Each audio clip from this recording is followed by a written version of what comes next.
It's time! It's time! You like that? You like that? Woo! It's waxing Lyrical, baby. Hello, Waxers, and welcome to Waxing Lyrical with Mains and Dutts. I'm your host, Mains, my colleague in the Danger Zone in Rainford. It's Mr. Neil. Don't know how we, Neil. Very, very well, sir. Very, very well. Neil, week 2 of Waxing Lyrical's pre-season previews, and we start the division previews with the AFC North. Ready? Full study done? Oh, God, yeah. Crammed up to the eyeballs with facts about the Browns, the Bengals, the Ravens and the Steelers. There is nothing I haven't forgotten about all 4 of these teams. Amazing. In this week, obviously, AFC North preview, and also Neil's fantasy rankings. Neil is in a spectacular retro Philadelphia Eagles t-shirt today. Just thought it should be known, and nothing else.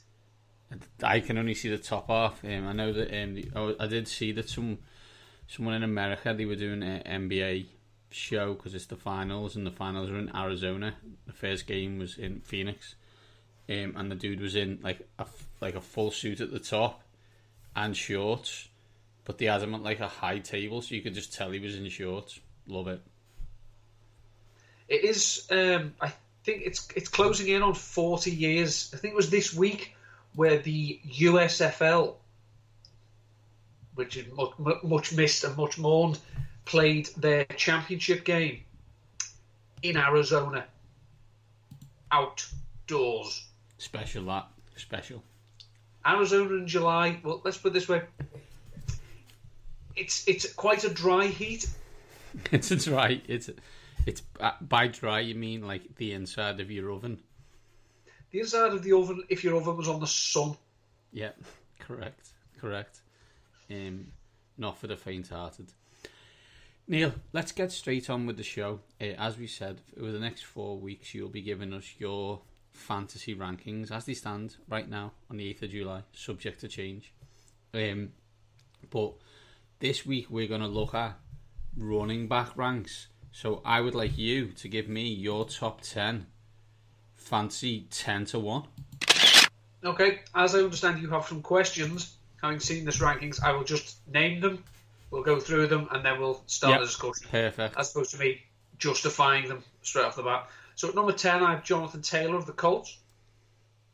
Number 9, Austin Eckler of the LA Chargers. Number 8, Aaron Jones of the Green Bay Packers. 7, Ezekiel Elliott. 6, Alvin Kamara. 5, Cam Akers. 4, Derrick Henry. 3, Saquon Barkley. 2, Christian McCaffrey. 1, Dalvin Cook.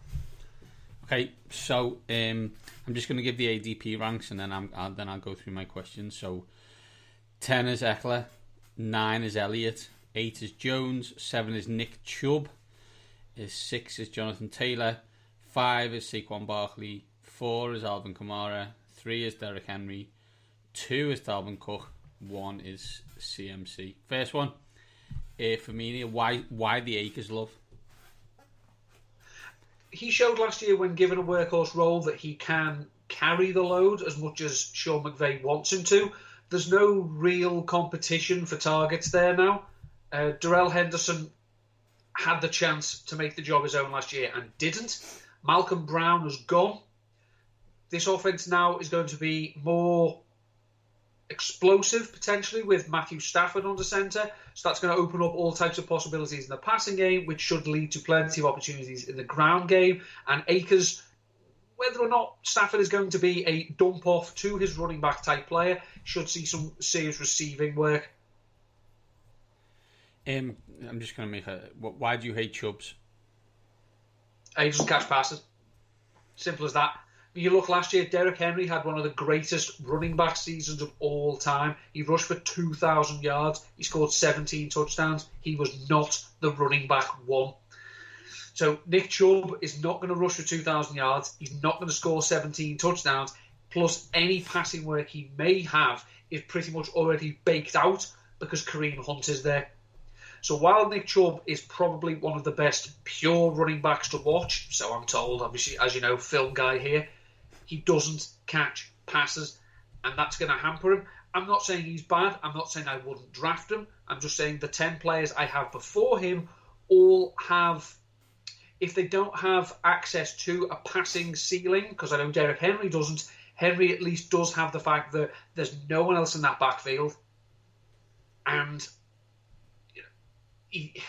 he has a nose for the end zone. Bit of a poor justification, that I know, because touchdowns are a team stat, but he has shown that he will get enough volume to make up for the fact that he will see very few targets. You have Saquon Barkley at 3, where the ADP have him at 5. I guess you're not concerned by the injury, or that his offensive coordinator is a clapper. I'm very concerned by it. It's just that I have more faith in his talent than I do, and talent and situation than I do in the players behind him. Because initially I looked at it and thought, do I really want Barkley at 3, coming back off injury? The 2,000 yards from scrimmage rookie, well, that was 3 seasons ago now, and 2 seasons since then, he's been injured. We now have a quarterback in New York who probably is less likely to dump passes off to Barkley, because Eli Manning was happy to do it, get out of his hands and give it to him, whereas Daniel Jones fits more into that mould of, no, I'll just run it. Daniel Jones may jump it off by fumbling, and Saquon Barkley picking it up, recovering said fumble. But I just thought that, based on talent, if he's truly fit, then I can just see him having slightly more upside than the other players behind him. Still think the team's going to be crap, and that there are more weapons in the passing game. In theory, the Giants are due major touchdown regression, so obviously Barkley can't help with that. The unimaginative use of by his offensive coordinator is an issue, but at least we do know that Jason Garrett does like to give his running backs the ball and just plough them straight up the middle. So at least Barkley should see plenty of volume. Whether it's useful, who can say? Why Cook over CMC? CMC is a wonderful player, is a wonderfully multifaceted player, as we have seen. I mean, last season he had, he played 3 games and was a running back 1 in all of them. I would like to think that Carolina will look at him and think, we don't need to put him out there for 98% of our offensive snaps.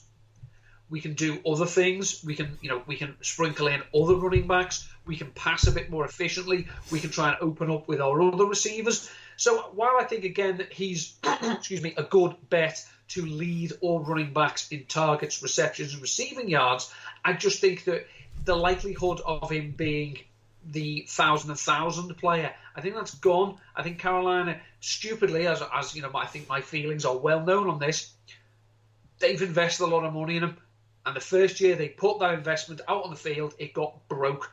So if they truly want him to see out as many years of this contract as possible, they need to be a bit clever of how he's used. Minnesota are not clever in how they use Dalvin Cook. They're going to feed him.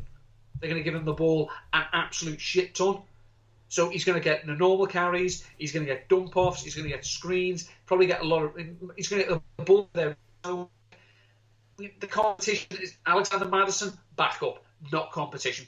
Plus, as I've said, I think the Vikings are going to be good, so that leads to positive game script, which leads to more rushing opportunities for Cook. Will he see ultimately as many targets as Christian McCaffrey, as Saquon Barkley? Probably not. But he may see more rushing attempts, which leads to more rushing touchdowns, because I think of the top tier running backs here, he plays for a team that I suspect will be good in 2021. Final question, Neil. We're in a standard league, 12 team. How many of these players would you pick in the first round before you went anywhere other than running back? In your standard, list? so not PPR. Not PPR, I know. Let's answer it twice, right? Let's do non PPR first. So Non PPR. Yeah. I take Cook. Yeah. I take CMC. Yeah. I take Elliott. Yeah. I take Jones. I take Taylor. Okay, and then I guess if it's PPR, you take all of them before you take anyone else. PPR, I go Cook, McCaffrey, Barkley, Henry, Akers, Kamara, and then I start thinking about a wide receiver, maybe Travis Kelce. Perfect. Awesome, Neil. Thank you. Next week, wide receivers. That should be a lot of fun. But now, let us get on with the AFC North preview. For those who are new to the show, we do this every year. We go through division by division. We talk. We had a big question from me. Neil gives a fantasy darling. We look at their over/under for the season, and based on the schedule, we give four items which the team should be in. Will they be discussed by draftniks? Will they be discussed in week 17, i.e.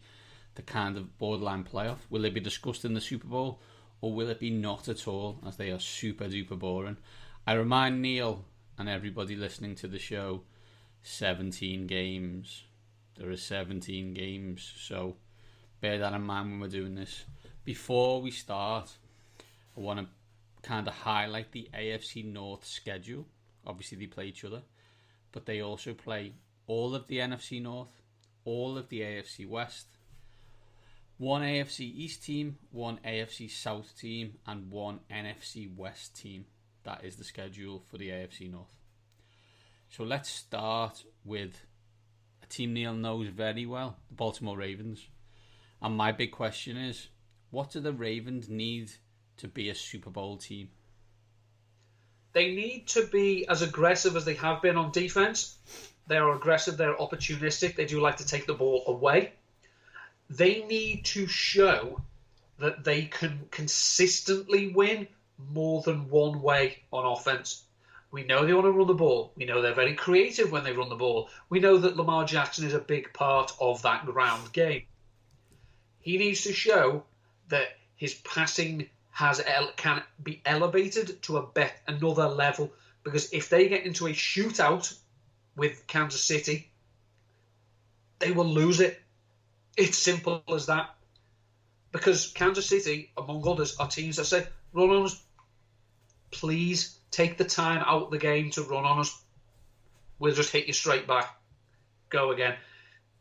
We've seen that Lamar Jackson is an electrifying runner of the ball. We all, I think, appreciate the talent of J.K. Dobbins, although maybe we don't love the fact that he's not going to be a workhorse.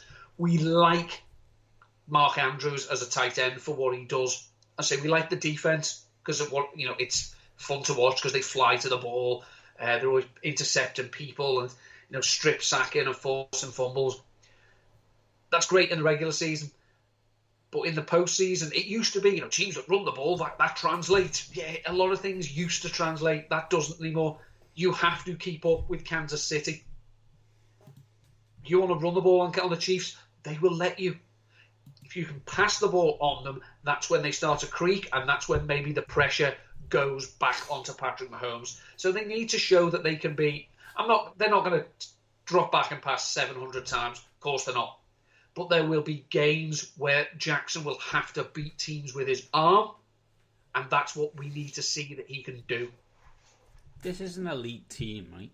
This is a perennial playoff team with a excellent, if not elite, quarterback. But based on game script and the way the team is designed, they're not free scoring or explosive in the way that we see Kansas City as being explosive. They need more from Marquise Brown, Miles Boykin, and they need Rashad Bateman to be a first-round wide receiver draft pick, right? They need Sammy Watkins to be the guy who scores the 70 points in 1 week, but maybe do it for 6 or 7. There's always an issue in for certain teams at certain times. Where some teams in the early to mid 2000s in the AFC good? Yes. Were they as good as the New England Patriots? No. So therefore, you don't really remember them because they never ever did anything, because they always got beat by the New England Patriots. That doesn't mean they weren't good. And I have a fear that Baltimore may fall into this trap where they might win this division, or they will make the playoffs. They may win one playoff game, but they're not quite designed to do it all. So they need to prove they can do, and we will see if they can or not. I'm not 100% sure. They do appear to be, for want of a better word, flat track bullies, that once they're up on a team, they will then kick the crap out of them. But if they get behind, where do they go? Do they have a plan B? If their plan B is more of plan A, that's not really going to fly if all of a sudden you find yourself 17 points down in a game. As you say, regular season, how often do they find themselves 17 points down? Not very, but it can happen. Neil, who is your fantasy darling for the Baltimore Ravens? Well, we all know that if you want Lamar Jackson, you're going to have to take him early. So that doesn't really make him a fantasy darling. J.K. Dobbins showed last year, that he has the talent to be a successful NFL running back. Is he going to be an every down player? No. Is he going to catch passes? Probably not. So therefore, if you want some value, you have to go further down the draft board. And this is where, player you've already mentioned, Rashad Bateman is currently going off the board's consensus wide receiver 58. Now, I'm not saying he's going to come in and lead the league in targets, because he's not. Could he come in and lead the Ravens in targets? Maybe take some red zone work away from Mark Andrews? Yeah. Could he therefore be a solid wide receiver 3 with occasional trips into wide receiver 2 airspace? Yeah. Wide receiver 58? I think that's good, if we assume he's as good as he is, and if he can elevate Lamar Jackson the way that we all want him to. Wide receiver 58, I would be stunned if he finished that far down at the end of the season, assuming he's as good as everyone seems to think he is. Yeah. Neil, the Baltimore Ravens over-under is 11. Will the Ravens be discussed by draftniks in Week 17, in the Super Bowl, or not at all? See, it's weird because by saying Week 17, and of course we mean Week 18, so bravo to you after your reminder at the start of this piece. Thank you. We can still be talking about them in Week 17. That's still a fact. There's a good chance that they'll still be in the playoff hunt. They could be certainly in the division hunt in Week 18. They may have already wrapped it up. We've seen it happen.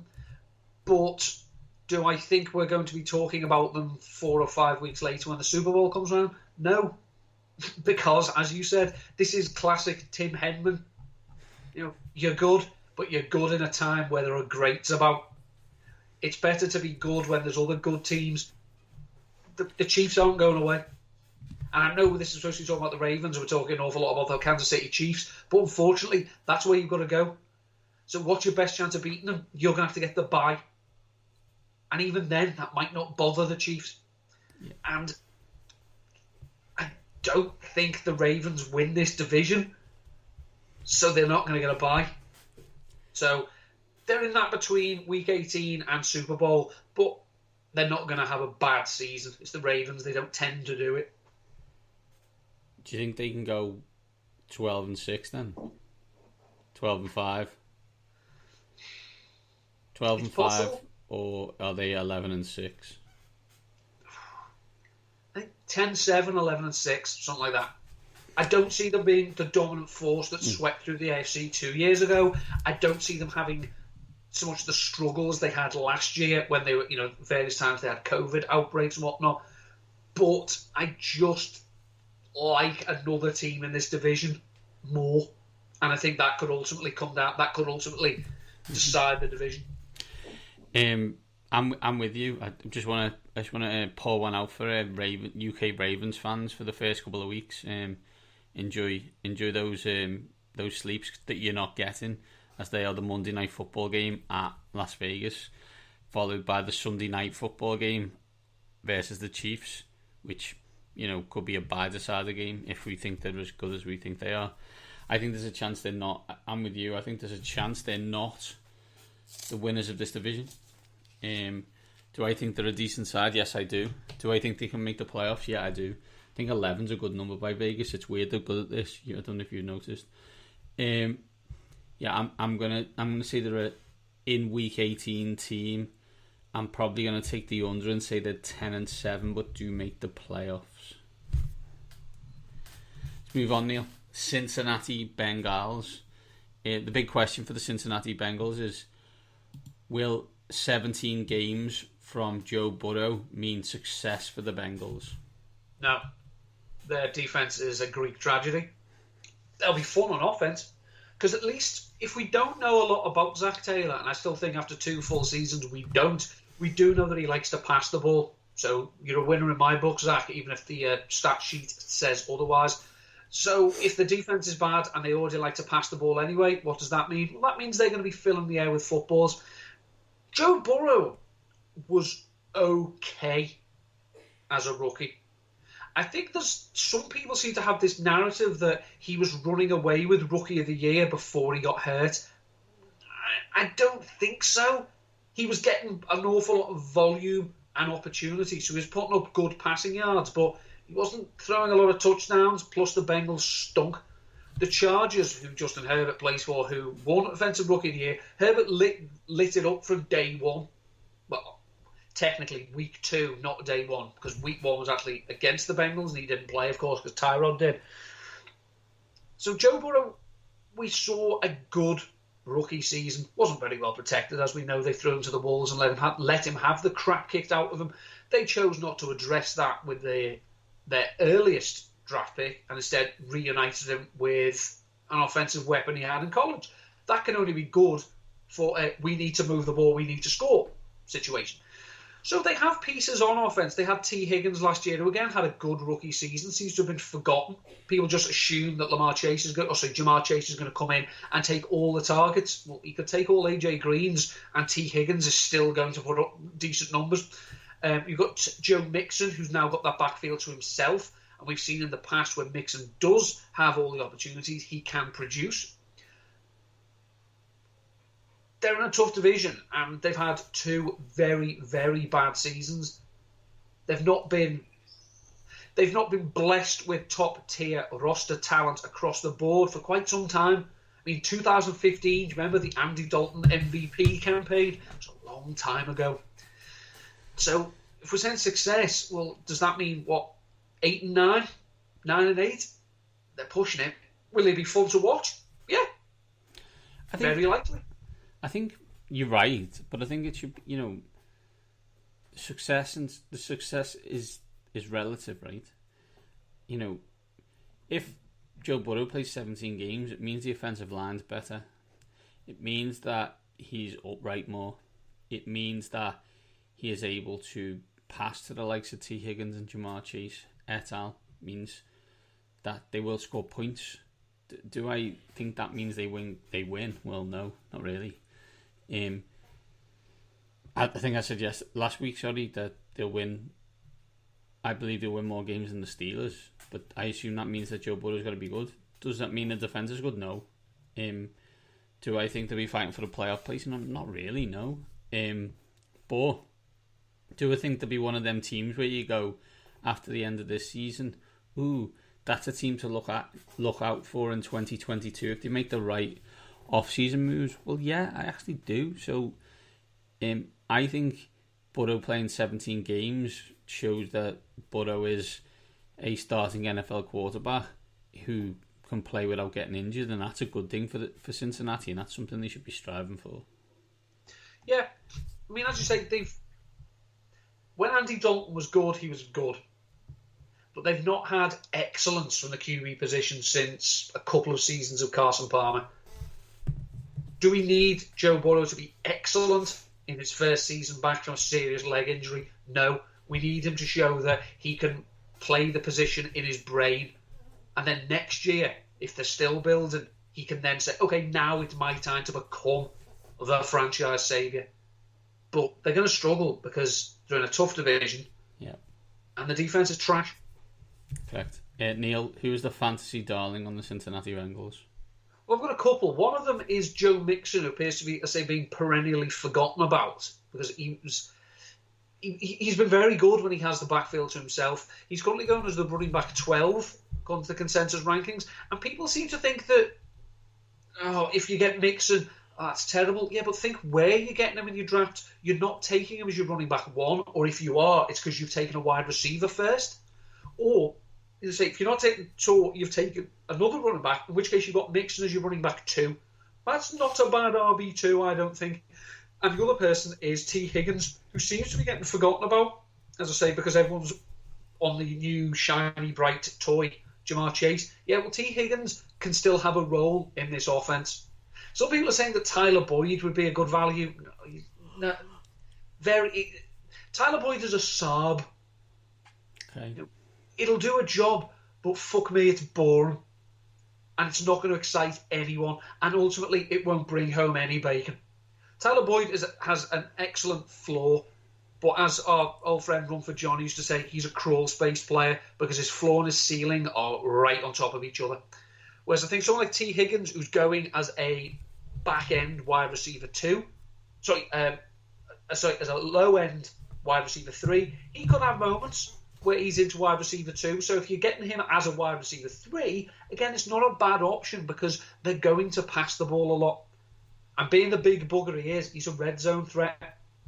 Now, I'm not, again, it's a slightly fluky statistic, but if Burrow looks to him in,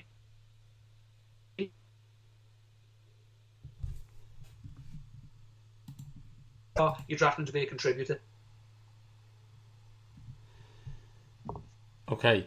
The over-under for the Cincinnati Bengals is 6.5. Are they more likely to be discussed by draftniks in Week 18 in the Super Bowl or not at all? I think they would love to be not at all, but I suspect it'll probably be draftniks because it's going to be a struggle. They just need to show progress, or otherwise they run the risk that Zach Taylor's going to get fired unless the Bengals just decide, well, we're paying him, we may as well keep him. Which is very Bengals. I think it's probably by draftniks just.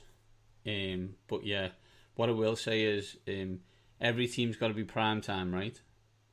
The Bengals prime time game is Thursday night football against the Jags, which is like where people go to. Isn't that the game where people go to die? And why isn't that Tennessee? That's that's what I call the Tennessee-Jacksonville game, and the Bengals have stolen the Tennessee slot line. Yeah, in the colour rush. Yeah, exactly right. Delicious. Neil, next team, I think a team we're quite high on, and that's the Cleveland Browns. The big question is, how will the Cleveland Browns cope with expectations? Well, we saw a couple of years ago when people had expectations for them. They disappointed. You can look there to say that there was an awful lot of hype about the Browns and they bought into it themselves. But that's because they had idiots and morons in charge. John Dorsey is is a classic fig jam football guy. Freddie Kitchens was overmatched. And there's just a sense that, well, the media have told us we're good, therefore we're going to be good. I think there's grown-ups in the room now, whereas I think the likes of Andrew Berry and Kevin Stefanski aren't going to let them do their talking before they get onto a field. They're going to say, no, we haven't done shit yet. We've achieved nothing. Last year was an improvement on recent seasons, but did we achieve anything? No. The goal for all 32 teams, but especially for forward-thinking franchises, the goal is to win the Super Bowl. They didn't win it, therefore they will look on last season as a failure. And that's classic Belichick thinking. If you don't win it, you failed. Does that mean it was a disaster? No, but it was still a failure because you didn't win the Super Bowl. What we've said in the past, and I think we agree on this, is if this is what you are, own it, be good at it. We know what the Browns want to do. They want to run the ball, they want to go and play action off that, and they want to be solid on defense. The defense last year was the thing that let them down. They've made improvements. We've talked about this. The offense, can we see growth from Baker Mayfield? Can we see Odell Beckham become a key part of the offense that, to be fair, looked better when he was out of it? Can we see more threats emerge on the passing game? Can they go through Nick Chubb, Kareem Hunt?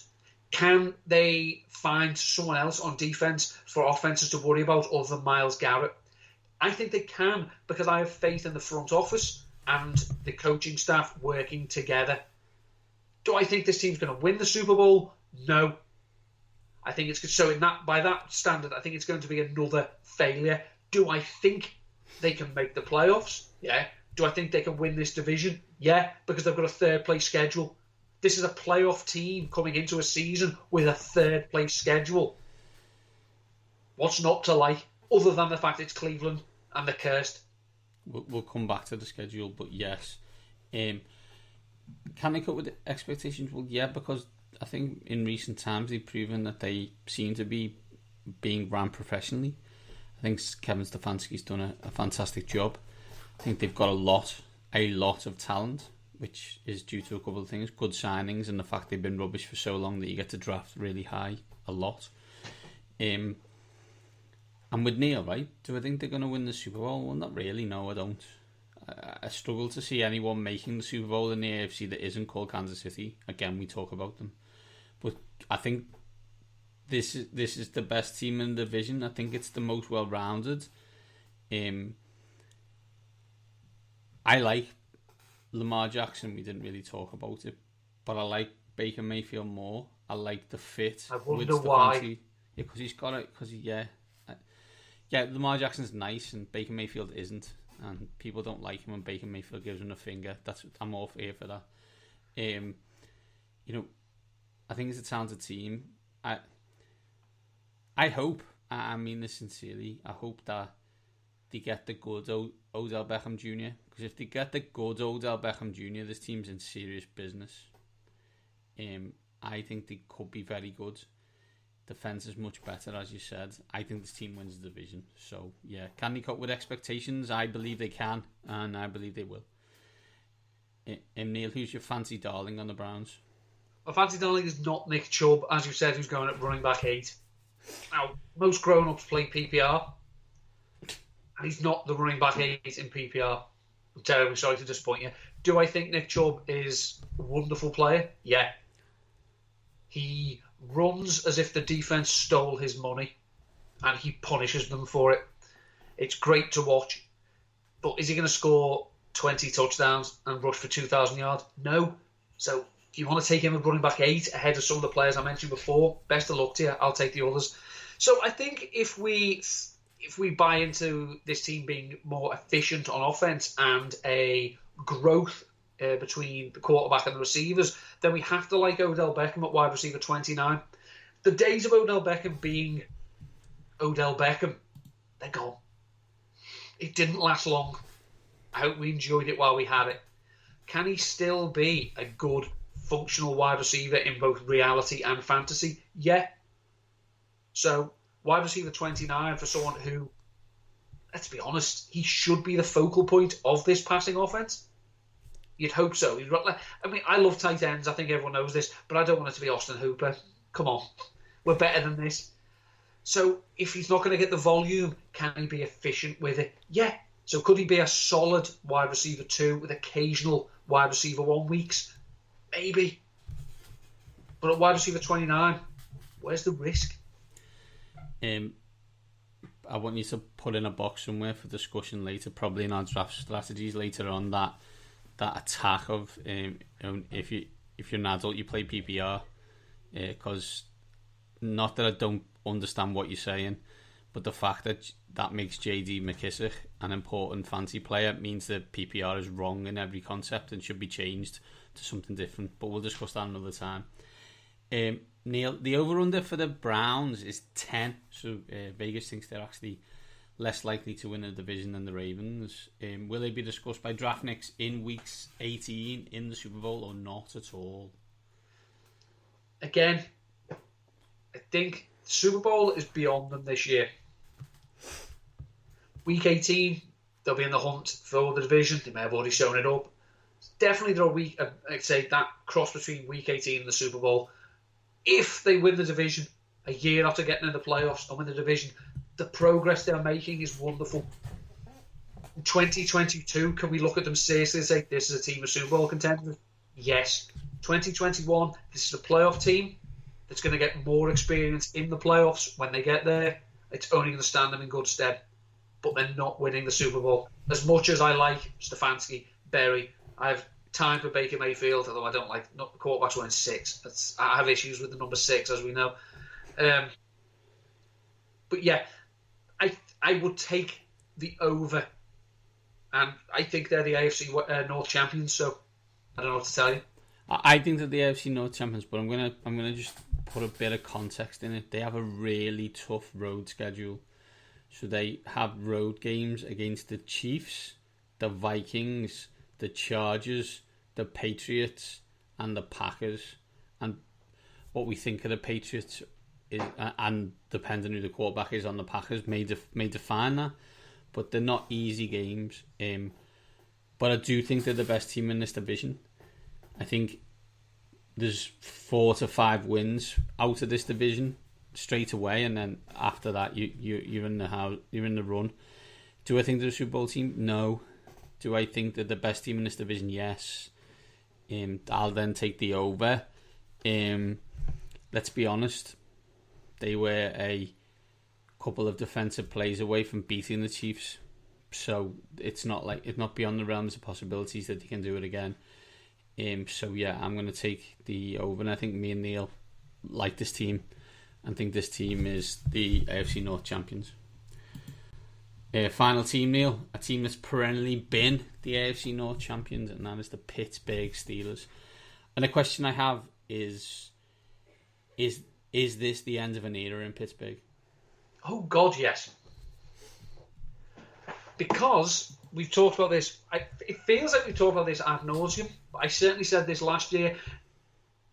Is there a danger that I was a year early with this as well as I was with the Vikings? Yeah. Possibly.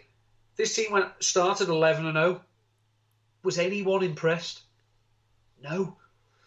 Because they couldn't run the ball. They couldn't pass block. They couldn't run block.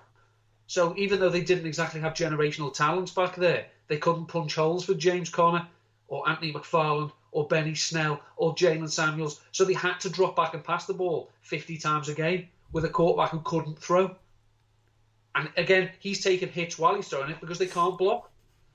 So yeah, their defense is excellent. Could you say it's the best defense in this division? Probably. Could probably say it's the best defense in the conference. But you can't win the Super Bowl if you can't move the ball. And you've decided organisationally that you want to run the ball in 2021 with no offensive line and no plan for quarterback beyond this year. It's short-sighted to the nth degree. And it's probably one of the few times that you have to seriously look at the Pittsburgh Steelers. Say the few times. It's one of the few positions where you look at the Steelers and say, you have no plan here. We've seen you can pull wide receivers out your yin-yang. You can always seem to find running backs somewhere. But there's no plan at quarterback. And the quarterback you have last season showed he was declining. And what was your strategy? Dwayne Haskins. Great. I don't see how they can compete in their own division. I don't see how they can compete if they get caught in a shootout with a team out of the division.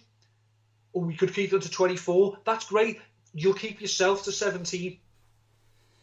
I just don't... the whole thing just smacks of a year too late. We could be very wrong on this, but at the moment I don't feel we are.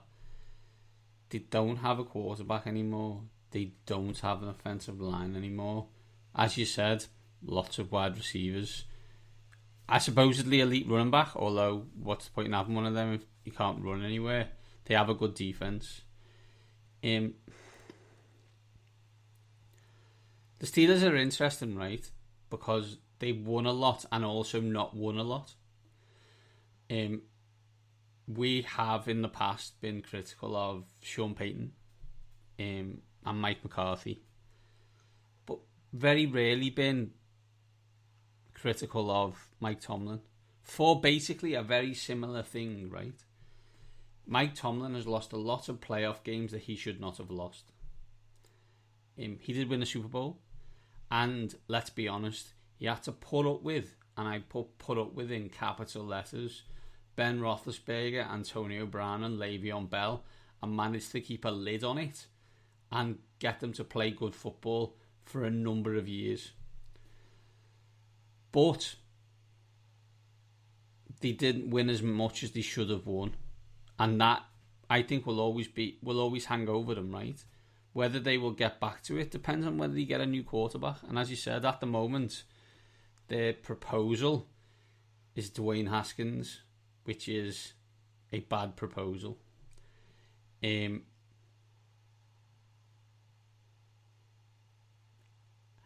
This team, it would be interesting because when was this team bad? Can you remember this team ever being bad? You've been watching since 2001, right? Yeah. Have this team ever been bad? Bad would be 7-9.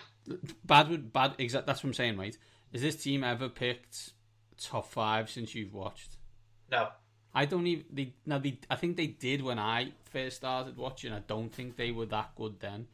I don't think they did. I think their last top 10 pick was Terry Bradshaw. This is. Okay, they haven't won as many Super Bowls in the recent past as the New England Patriots, but they've always won 10 games or 8 to 10 games, right? I just don't see it this year. I don't. And as I said last week, I think there's a chance that this team is the worst team in this division. And we weren't exactly doing backflips in the pike position about the Cincinnati Bengals when we talked about them 10 minutes ago. So I think that kind of says it all, really. Yeah. It's as you say, we're always used to them being good. If not dominant, then at least good, competitive, in the hunt.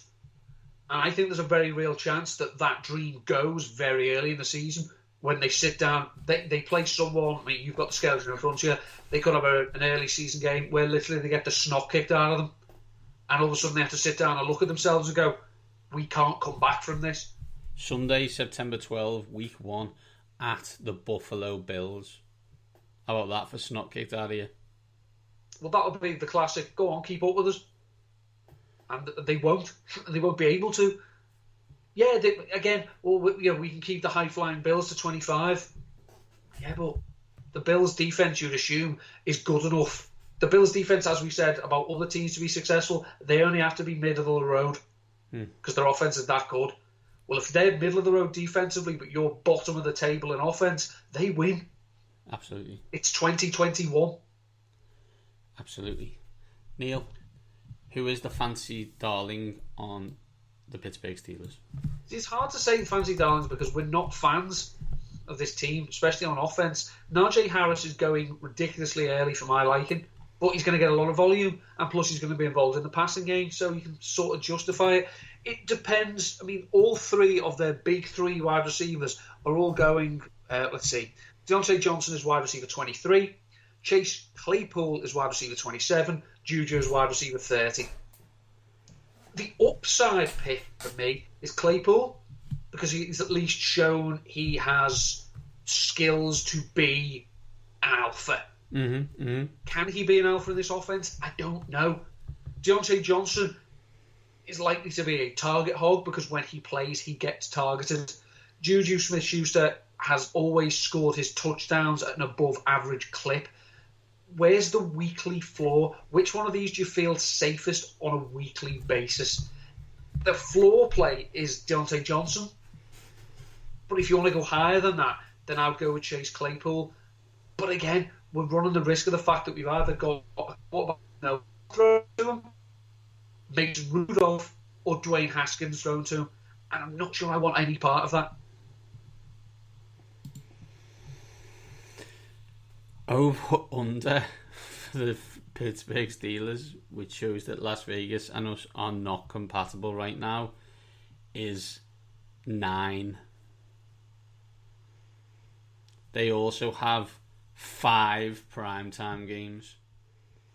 So Vegas and national TV in America do not agree with us, right? Is this team discussed by Draftniks in week 18 in the Super Bowl or not at all? I lean not at all because I don't see the bottom falling out and them finishing 2-15. They've banked enough goodwill organisationally for me to think that a disaster for them would be 7-10. 8 and 9. A non-winning season, because Mike Tomlin has never had a losing season. So I don't think they're going to be finishing. I don't think that they're going to be looking at the top 4 or 5 prospects in the NFL saying, in the draft saying, well, that's our quarterback. I think they're going to be in that horrible purgatory of, okay, last season was disappointment. We need a quarterback, but we won too many games to get one. I'm going to have to say draft Knicks based on the fact that I said they were going to be the worst team in the division this year.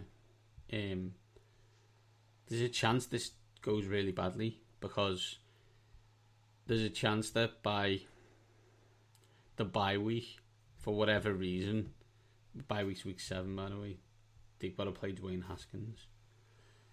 And that's a no from me, Bob.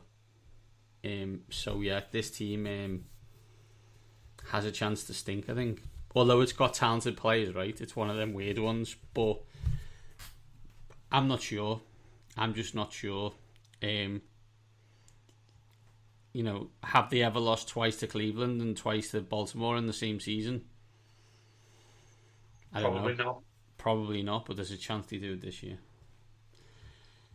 Neil, that's the preview.